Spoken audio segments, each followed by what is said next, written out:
Welcome to the S.J. Child Show, where a little bit of knowledge can turn fear into understanding.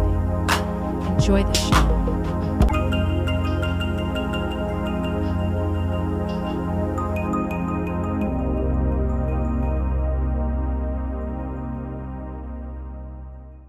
I'm so excited. All right.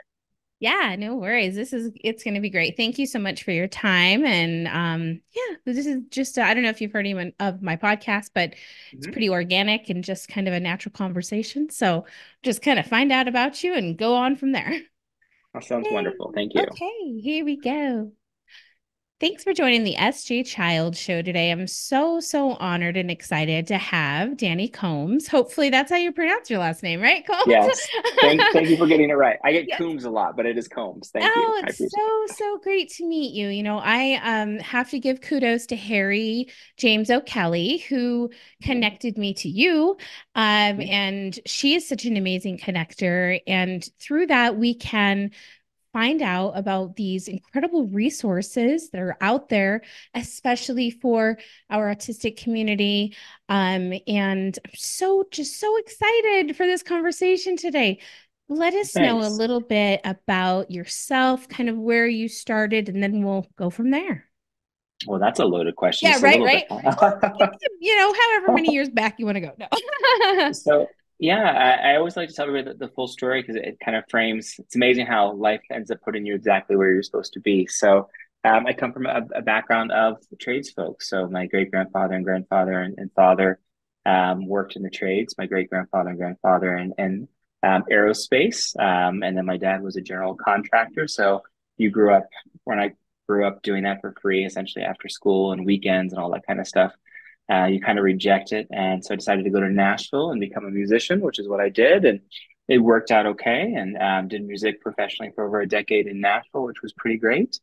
And then my amazing son, Dylan, was born. And at 2, we learned the things that made him extra awesome was called autism at Vanderbilt University. And, um, you know, even just he's 15 now, even 13 years ago, it's a wild how much things have changed and how much more we know. And still there's quite a bit of ways to go, and so started looking at what his future looked like, and it was scary. It's still very scary, I think, out there for a lot of families and the resources that are available. It's better now than it was then, but long way to go. And he was able to visualize and conceptualize and manufacture these amazing things even before he could say hello, dad. He was Wow. like six and a half before he could say hi, dad, I love you. And but he could make these amazing things. I was that dad to let my kid play with scissors. And so I spent a whole bunch of time in various therapy offices, spending a fortune on those things. It's quite expensive to pay for those things monthly, especially cash out of pocket. And they're amazing people. They did amazing things. Not to put them down at all, that my son wouldn't be where he is today without those individuals that worked hard.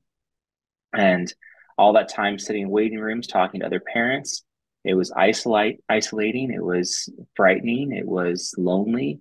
And then it was always deficit based, hearing what he needed to change and do better, never recognizing all the amazing things that made Dylan Dylan. And so started looking for a strengths based approach. I have a master's in education, so that kind of helped my knowledge of getting things set up. And curriculum is designed the music curriculum they use in Nashville to teach music, and started just kind of racking my brains for things for my son. It was very selfish. I mean, it was all about Dylan at the beginning, definitely was.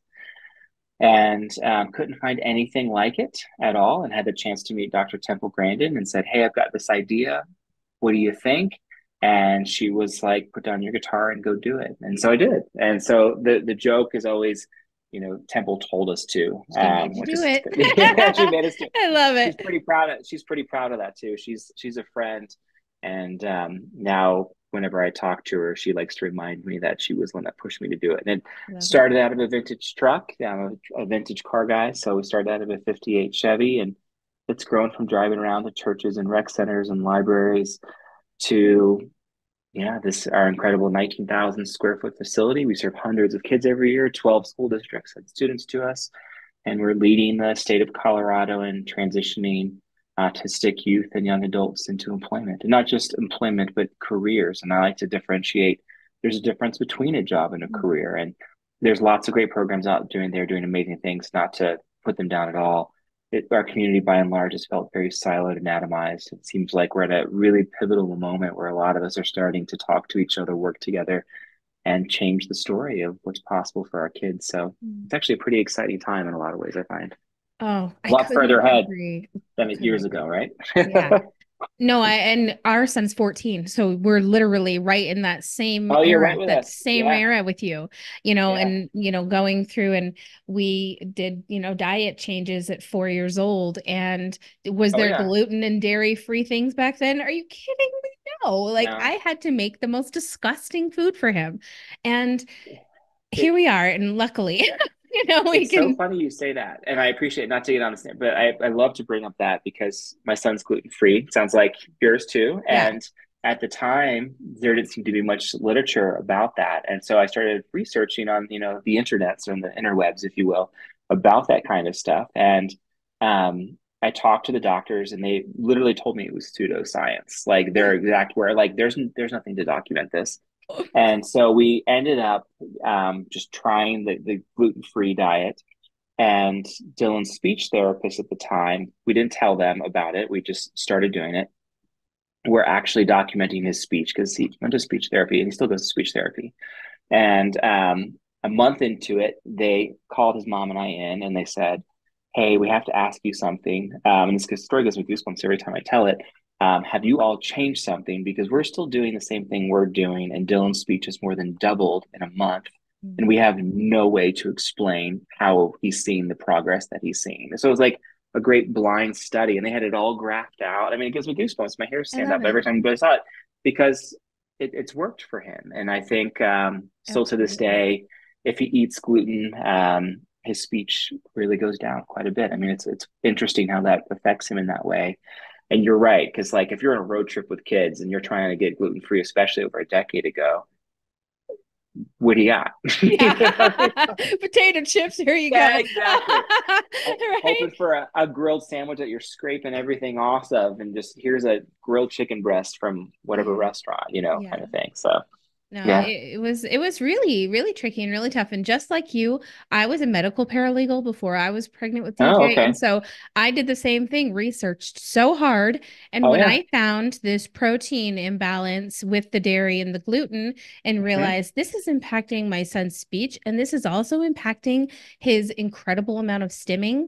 Because I just a little like last week, I saw a video of him when he was about 1.5, just humming and spinning circles and bouncing, around. And there was just Yeah. like no way to communicate or to get to him or with him. And the incredible changes that happened. And the same thing, like you said, DJ was reading at 1 and writing at 2. And we wrote back and forth with each other before he ever spoke. Yeah. And the doctors were just like, well, that's ridiculous. You need to be looking at kids don't need to be writing at 2 years old. They need to be, well, you don't know my kid. Like, Yeah. like, I Yeah. can't believe you're saying this to me. It's crazy how strong of a person you have to become for yourself and your child when you're faced with experts that you're there to get their opinion and your heart breaks when you're like, you're wrong. Yeah. You do not know what you're talking about. Like, Yeah. oh, like, how can this be possible? So it's a crazy journey to get people on in line with you. Did he go to like public school? How did that look? Yeah. He still goes to public school. So with his IEP, he's in the traditional classroom 80% of the time. And then he gets pulled off for services. He goes to a mountain school here in Colorado, and they actually do, to their credit. I mean, the mountain schools here in Colorado have lots of windows, smaller class sizes. Like in the Denver metro area, that's a different story. I mean, Yeah. it's a metropolitan city with millions of people.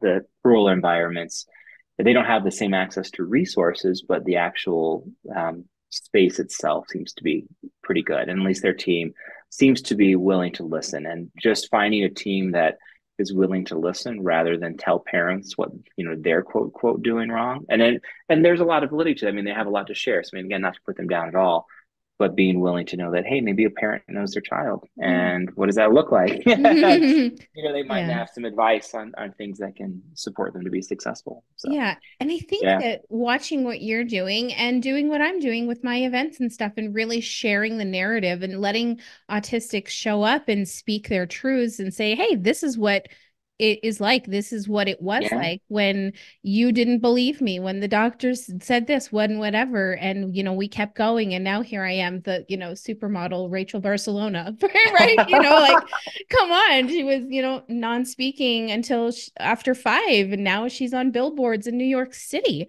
Like, it Mhm. doesn't get realer than that. Like, and of course that's like an extreme. And then we have our individuals who, I like what you said about the environment, because I think that plays such an important part in when we set up our child's or, students' environment in a correct way for them to not only learn, but thrive with their energy Mhm. and their space that they're in. Because oftentimes I think that, schools and their budgets and whatever, they don't care about the environment that the child Yeah. is actually in. And it's so important. How do you incorporate kind of what you're doing with the companies to let them know this is the environment that this individual might need when they get to work, when they're going to, with you and your company? Yeah, well, it's multi steps. I mean, it takes time. And so we look at it from a couple different ways. For a TACT, first, fully embrace the idea of universal design, and we work with companies to help them understand what universal design is and what that looks like and how that plays into communication and the environment and overall success, not just for their neurodivergent employees and the neurodiversity community at large, but also their neurotypicals, because everybody benefits from setting up a space correctly. The idea of the classrooms that you and I probably went through, where 4 white walls, desks in pretty little rows, facing forward, feet flat, listen to the teacher, can't move around, and desks if you were fidgeting. I used to get in trouble all the time because I would turn sideways in my desk, and that was no good if you were doing that. Um, and so we set up our space to mimic what the actual workplace looks like. What we still find is most training educational institutions don't look anything like an employment setting at all. It looks like a school. And there should be a pathway to connect the two. They shouldn't be two completely separate things. And two, what's happened in education and training, and I start here because it's a big part of it. And I think it's where a lot of groups could benefit from embracing, is a lot of groups right now just take an individual and say, hey, this person wants to work, here's a job, let's put them together. But they haven't trained that person, they haven't set the employer up. Those things don't necessarily lead to success. They can, but they don't always. And in fact, statistics would show they very, very rarely lead to success. So we set up the facility itself to look like a training environment that mimics work. It looks like the employer sites. We're using the same tools, we're using the same language, with the exception of we don't have fluorescent lights. We use LEDs. We use different colors. We use more window. I mean, we're doing things that, again, embrace that universal design approach. But then when we get to the employment setting, then those individuals have already overcome the sounds, the smells, the sensations of that work environment. And knowing that it's going to be okay, they've practiced that. They have a team around them to help them experience success in that. Then when they get to the job site, yes, there's probably going to be some variance in the actual site, but it's the same tools and it's the same language and it's the same. For example, Toyota and Subaru sponsor programs, so our students get certified by Toyota and Subaru, which is amazing for neurodistinct individuals to have that opportunity. They have all of those certifications. They know the tools, they know the language, they know the cars, and they step into the job. Okay, a TACT team member is there with them, so they've got a person there they know and trust as well. Now it's a different environment. So we're minimizing how many things that can create anxiety. And then on that job site, we work with those individuals to help the managers get trained, the leadership get trained, because it can't just be, the individuals working right beside them. It has to be a whole culture shift. And it can't be this DEI checkbox where people are like, oh, great, look, I'm hiring the neurodistinct kids or the autistic kids. Yep, and check, look how great we are. And then advertise that, right? We're not looking for that. We're looking for businesses that are saying, hey, these kids have value, they have strength, we're valuing inherently the things that they're offering our organization and their community and their coworkers. Those are the kind of partners we want. And I think there's a lot of businesses that actually model that. And the trades, I mean, there's all kinds of cool studies. There's a great one that just came out of the UK that talks about how the trades are already doing that. And the neat thing that honestly we didn't plan on, but it's been a wonderful benefit, is because English as a second language has already been embraced a lot within the skilled trades.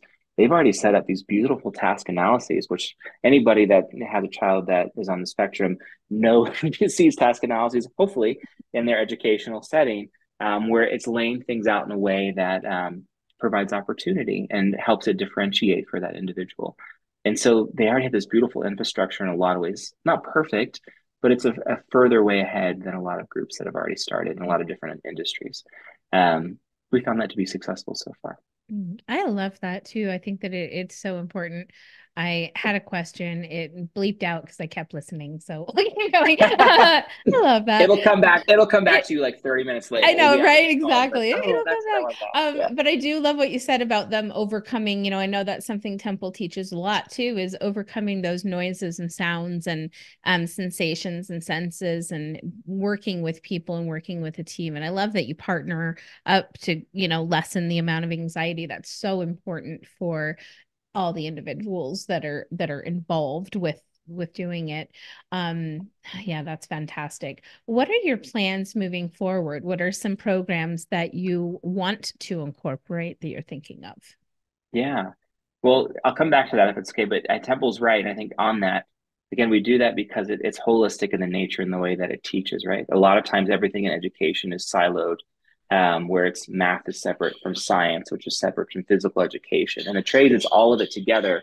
And students are able to experience and overcome frustration tolerance and executive functioning, communication, art. Practicing these things separately, we're practicing them holistically in the nature of life. And that seems to be more authentic and help kids be more successful. The things that we're aiming for, we're going to be opening culinary in August, which we're very, very excited about. That's something that we have gotten quite a bit of requests for. And we had an incredible donor come in and provide the funds to do that. We have some incredible people in our community that make this possible, what we're doing. And we're proud of that. And then thinking further, we have a corporate sponsor that I'm meeting with right after this, Mitsubishi, that their foundation has been an incredible supporter to us. And Mitsubishi Electric, the organization too, is supporting us with all kinds of HVAC and heat pump equipment. And we have a clean energy program where we're already doing solar panel and EVs. And so we're going to start incorporating the HVAC into the clean energy program that we have as we set up more campuses, especially, and helping our individuals be more successful. I mean, the neat thing is the kind of technology, for example, that we're trying to embrace for our kids to help them have cutting edge stuff is we have a partnership with Trimble and Microsoft, for example, and we have access to the HoloLens, which is augmented reality. And the neat thing is a lot of these corporations have already embraced digital twins for work environments that, again, create a hands-on, step-by-step, color-coded, this is how you walk through everything kind of installation. And think about that. If somebody came out to your house wearing augmented reality and was able to walk through step by step with this technology, that doesn't work in every situation. But the fact that we even have the partners that provide that opportunity for our kids to experience that, that's where it's going. In fact, you can probably hear them hammering outside right Yeah, now. it's great. It's great. Yeah, We're live in the warehouse, guys. It's neat that we have those partners that believe in our program that much, but they're also recognizing that our community is a disenfranchised group that's an untapped work pool, and they're supporting it because of the innovation that it's bringing to their organization. So it's pretty cool. Yeah. That question came right back, just like you said it would. What is your opinion? And, you'd know more than I do about, the underpay and underemployment that is occurring. And is it changing, and how do we change it? That's a great question. I would love to say it is changing, and it kind of is. There's still, last I heard, is 36, 37 states that still allow sub-minimum wage. Colorado was one of them until just a few months ago, which breaks your heart in 2024 that was still legal. Thankfully, TACT grads, we're really proud that the average starting rate that our kids are earning is $19.86 an hour. That's pretty awesome. That's well above minimum wage. They're having incredible careers. And again, I think that's partly of the skilled trades opportunity, right? It's people used to look down on the skilled trades as less than, and there's incredible things that can happen with the skilled trades. I think they're needed. I don't think it is a lesser than in any stretch of the imagination. That being said, the poverty rate for our community again, isn't recognized. It's another thing that our group falls into. Most autistic adults are working less than full time. And if they are, it's because of things like SSI, where they're afraid if they leave SSI and lose those benefits, then they won't be able to get back on them. And they're right. It is super hard. I mean, so there's a lot of benefits counseling that comes with families and individuals, help them assess that and what that looks like. And then two, depending upon how much they're making, that changes. So it keeps our community down. And when you look at Colorado, it's less than $200 a week that the average neurodiverse individual is actually making. That's far below the poverty line, far, far below the poverty So line. hard. So Yeah. even when you look at in Colorado, for example, 12.2% of the autistic adults are employed. That's not a good statistic by any stretch of the imagination. Of those, the average is that less than $200 a week. That's garbage. Like Mhm. that's nowhere near acceptable. No. But there's all kinds of laws still that need to be changed that are keeping our community down and making it harder too, even for organizations like us. In the sense when you start looking at programs that have resources to a sister program, like Voc Rehab, for example, they do great things trying to help. They should funnel more things, in my opinion, to programs like ours that are trying to make a difference and are actually tangibly making a difference. But the laws in place are for organizations where it has to be a 7-to-1 neurotypical to neurodiverse ratio. I can't think of any other demographic in our country where they would put ratios in place of individuals when it comes to employment. Why Yeah. would you do that? That's crazy. That's just wild. I mean, that feels like the 1950s all over again, Yeah. and not a good way. I mean, that's not appropriate. But those are real things that are still happening right now. And the wildest thing, it's 1 in 36 now being diagnosed with autism. The latest that I'm hearing is that it's going to jump to 1 in 27 when the CDC releases the new stats. So we'll see. That does seem to kind of correlate with the trend. Yeah.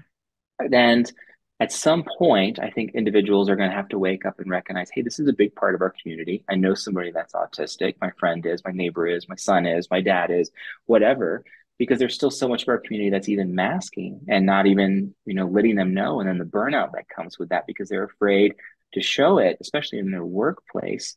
So I think employers have a really kind of once in a lifetime opportunity to all of a sudden recognize the demographic they've missed so far. And Mhm. that could really change, the landscape of what employment innovation looks like. Yeah, definitely. What programs do you offer now? Like, so our listeners know and they can, do some more research. Yeah. So we start kids really young as 5.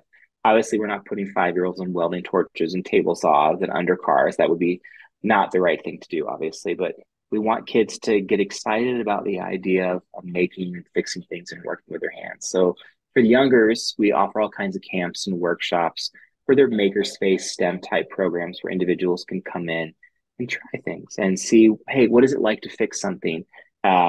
With small things like radios and working on instruments and fiber arts and textile and different things like that. And some woodworking with hand tools, not power tools, other than like a drill, for example, for kids to set up for be successful and say, hey, this is fun.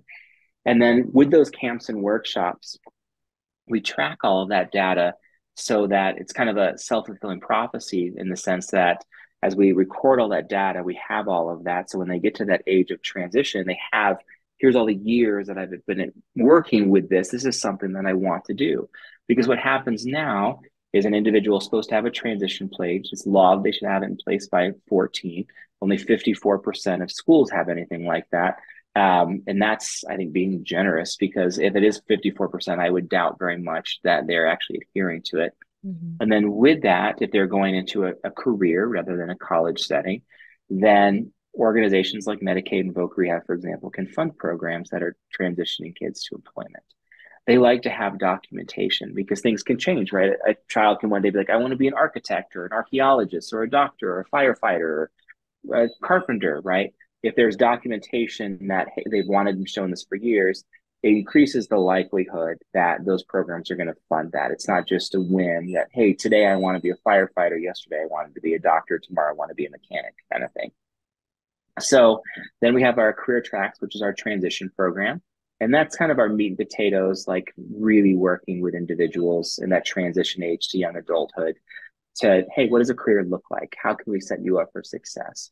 At TACT, we have everything differentiated where everyone's path is different. It's not a standardized course, it's competency based rather duration based, which, in the sense of even looking at it from a competency based approach rather than a duration approach, is completely different than traditional education.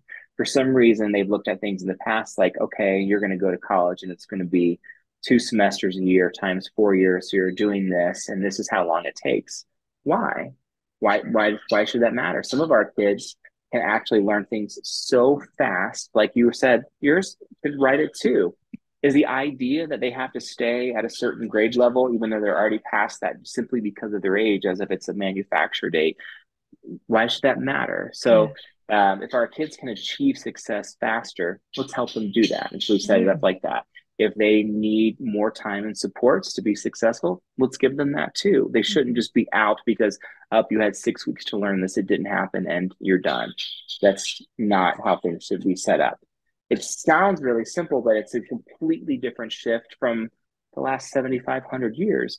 Before that, that's the way everything was done, right? I mean, like, you look at like my great grandfather and grandfather that helped to build, the lunar module and satellites in space. These were men with high school, maybe, eighth grade education, certainly not college degrees. And they did amazing things. I mean, there's more PhDs right now than any time in history, but you don't see the same level of innovation that we saw 100 years ago. And I Right. think it's just reframing the way we look at it. Mm. Um, and so then once we get individuals set up in that transition, then we have an entire team of employment support specialists that actually work with the employers in the job setting that are supporting them in employment. So those are our programs. It's kind of holistic the Mm. way we look at it. It's from the whole range through advancement and then eventually one day retirement, right? So, Yeah, yeah. absolutely. No, that's so fantastic. And I'm sure you help them with things like resume writing or interviewing and kind of all of the All steps that that it stuff. Yeah. takes to get Yeah. into those processes. So what is Dylan interested in now? Is what career line is he going to be the astronaut guitarist behind you here? Yeah. No, I fly satellites for the Air Force, so I always have the space stuff here too.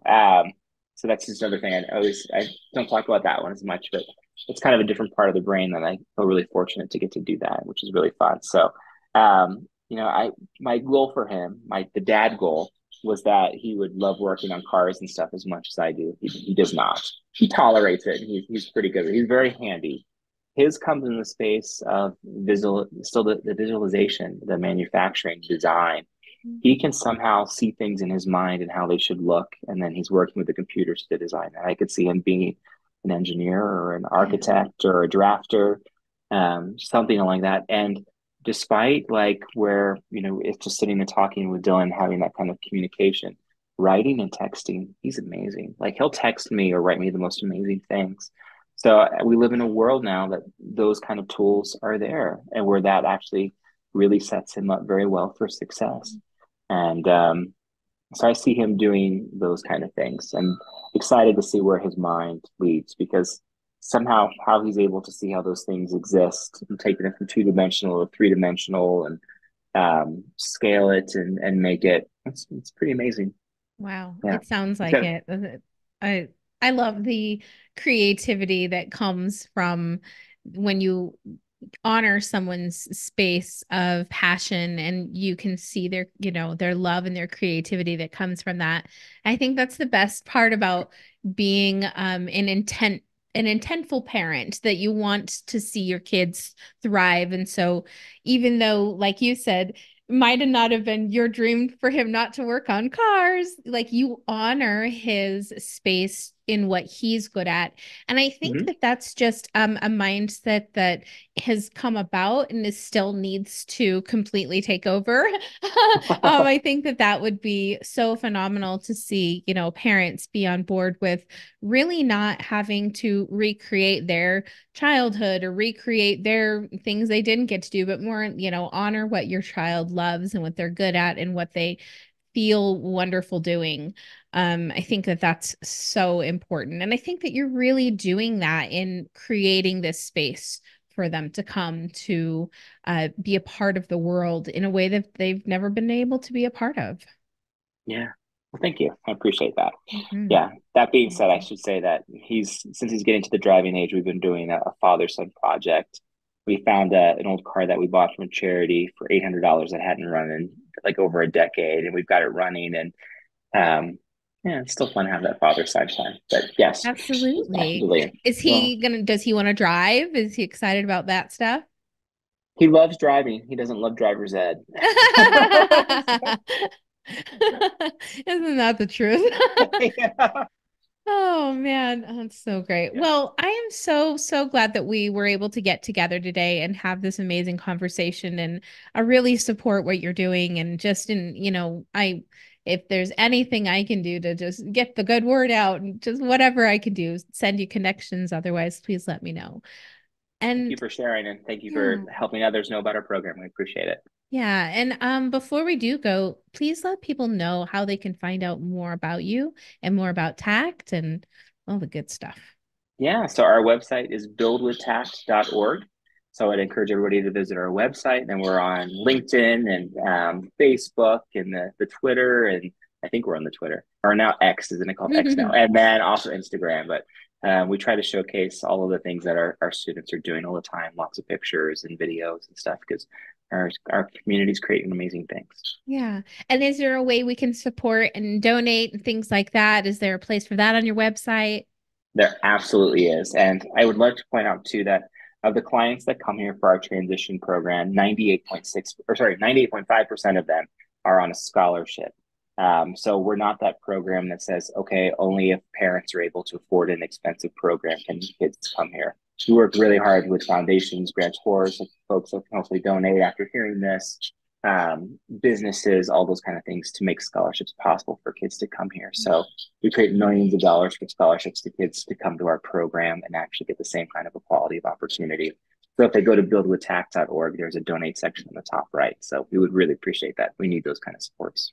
It'd be great. Absolutely. 100%. I agree with that. So go and check that out.